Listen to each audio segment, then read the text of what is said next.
मुझे ऐसा लग रहा था कि वो रात बीतेगी नहीं। मेरा सिर फट रहा था और मैं लगातार रोए जा रही थी। रोते रोते जाने कब आंख लग गई। सुबह 6 बजे नींद खुली तो मेरा पति सामने था, पिछली रात का सवाल लिए। उसने पूछा, तो क्या सोचा तुमने? तुम्हारा जवाब हाँ है या ना? मुझे कुछ समझ में नहीं आ रहा था। आखिर हिम्मत करके बोली, आप आज ऑफिस जाइए प्लीज, मैं आपको शाम तक फोन करके बता दूंगी, वादा करती हूँ। उसने धमकाते हुए कहा, ठीक है, मैं 4 बजे खुद तुम्हें फोन करूंगा। मुझे जवाब चाहिए और हाँ में जवाब चाहिए, वरना रात में सजा भुगतने के लिए तैयार रहना। सजा से उसका मतलब था एनल सेक्स। उसे पता था कि मुझे इससे बहुत दर्द होता है, इसीलिए उसने इसे टॉर्चर करने का तरीका बना लिया था। 9 बजे तक वो और उसकी बड़ी बहन दोनों ऑफिस जा चुके थे। मैं घर में अकेली थी। घंटों सोचने के बाद मैंने अपने पापा को फोन लगाया और कहा कि मैं अब उसके साथ नहीं रह सकती। मुझे डर था कि पापा नाराज होंगे, लेकिन उन्होंने कहा, तुम बैग उठाओ और निकलो वहां से। मैं अपने ओरिजिनल सर्टिफिकेट्स और एक किताब लेकर बस अड्डे की तरफ भागी। पति को मैसेज किया कि मेरा जवाब ना है, मैं अपने घर जा रही हूँ, और फोन स्विच ऑफ कर लिया। थोड़ी देर बाद मैं अपनों के बीच अपने घर थी। मैंने शादी के 2 महीने में ही अपने पति का घर छोड़ दिया था। मेरा पति साहिल, जिसे मैं आज से तकरीबन 3 साल पहले ग्रेजुएशन के आखिरी साल में मिली, वो बहुत हंसमुख था। मुझे उसका आसपास रहना अच्छा लगता था और यूं ही आसपास रहते हुए प्यार हो गया। हम घूमने जाते, घंटों फोन पर बातें करते।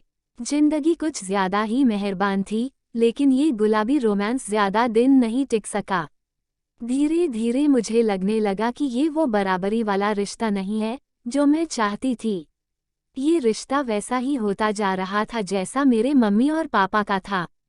फर्क इतना कि मम्मी कुछ नहीं कहती थी और मैं चुप रह नहीं पाती थी।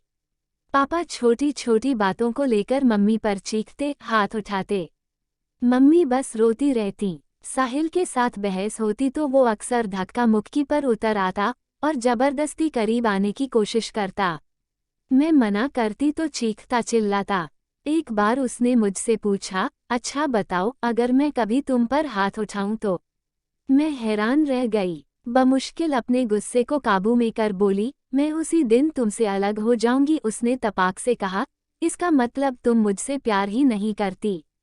प्यार में तो कोई शर्त नहीं होनी चाहिए। इसके बाद तकरीबन 1 महीने तक हमारी बोलचाल बंद रही। धीरे धीरे लड़ाइयाँ बढ़ने लगीं। कई बार मैंने रिश्ता खत्म करने की कोशिश की, लेकिन हर बार वो माफी मांग लेता था।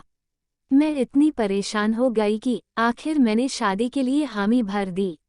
मैं तैयार तब भी नहीं थी और साहिल का वादा कि वो कोई ऐसा काम नहीं करेगा जिससे मुझे दुख हो, पर भरोसा भी नहीं था।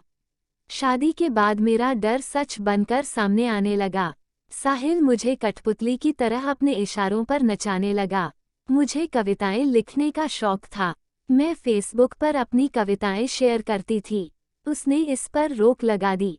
मैं वही कपड़े पहन सकती थी जो वो चाहता था। मुझे याद है एक बार उसने कहा था, रात तक अपनी पढ़ाई लिखाई का काम निपटा कर बैठा करो, मुझे खुश नहीं रखोगी तो मैं कहीं और जाऊंगा। वो कहता था कि मैं उसे खुश नहीं कर पाती हूँ, इसलिए पॉर्न देखकर कुछ सीखने की नसीहत देता, और फिर उसके सिर पर हीरो बनने का शौक सवार हो गया। वो मुझे छोड़कर मुंबई जाना चाहता था। उसने कहा, तुम यहीं रहकर नौकरी करो और मुझे पैसे भेजना, फिर मैं तुम्हारे नाम पर लोन लेकर घर भी खरीदूंगा। इसी के लिए उसे मेरी हामी चाहिए थी। उस रात हाँ सुनने के लिए उसने मुझे धक्का देकर बेड पर गिरा दिया और फिर जबरदस्ती करने की कोशिश की। बस एक हद पार हो गई। उसी रात की अगली सुबह मैंने अपने पति को छोड़ दिया। मैं पढ़ी लिखी लड़की थी, खुद कमा सकती थी, अपने दम पर जी सकती थी।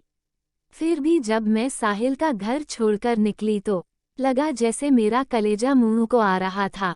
समाज का डर था और अपनों का भी, लेकिन मेरे सीने में जमा दर्द इस डर से ज्यादा बड़ा था। मम्मी पापा और 2 बहनों से घिरी मैं अपने घर पहुंची। मेरे बाल बिखरे हुए थे और आंखें रात भर रोने की वजह से सूजी हुई। शादी के 2 महीने बाद लड़कियां जब मायके आती हैं तो उनके चेहरे पर अलग ही निखार होता है, लेकिन मेरा चेहरा मुरझाया हुआ था। पड़ोसियों की चतुर आंखों को सच्चाई भांपते देर नहीं लगी। मेरे घर आने वालों का तांता लग गया। सब कह रहे थे, हमारे साथ बहुत बुरा हुआ। कुछ लोग उम्मीद बंधा रहे थे कि साहिल खुद मुझे वापस ले जाने आएगा। कुछ का कहना था कि इतनी छोटी छोटी वजह से इतना बड़ा फैसला नहीं लेना चाहिए। जितने मुंह उतनी बातें। लेकिन ये बातें मेरा फैसला नहीं बदल सकीं। साहिल का घर छोड़े मुझे 7 महीने हो चुके हैं और अब मैं अपने रास्ते खुद तय कर रही हूँ। मुझे फेलोशिप मिली है, मैं नौकरी कर रही हूँ और साथ में पढ़ाई भी। इन सब के साथ पुलिस थानों और कोर्ट के चक्कर लगते रहते हैं, क्योंकि अभी कानूनी तौर पर तलाक की प्रक्रिया पूरी नहीं हुई है। अब भी मैं कई बार सोते सोते चौंक कर उठ जाती हूँ। अब भी मुझे बुरे सपने आते हैं। जो कुछ मेरे साथ हुआ उसे मैं अब भी भूल नहीं पाई हूँ, लेकिन आगे बढ़ने की मेरी कोशिश जारी है। रिश्तों और प्यार से मेरा भरोसा डगमगाया जरूर है, लेकिन टूटा नहीं है। मैंने सोचा है कि खुद को कम से कम 3 साल का वक्त दूंगी। इस दौरान मैं अपना सारा प्यार खुद पर लुटाऊंगी और खुद को मजबूत बनाऊंगी। मुझे खुद पर फक्र है कि मैं चुप नहीं रही, घुटती नहीं रही, बल्कि वक्त रहते इस रिश्ते को तोड़ दिया। इसलिए मुझे यकीन है कि मेरा आने वाला कल मेरे अतीत और वर्तमान से बेहतर होगा।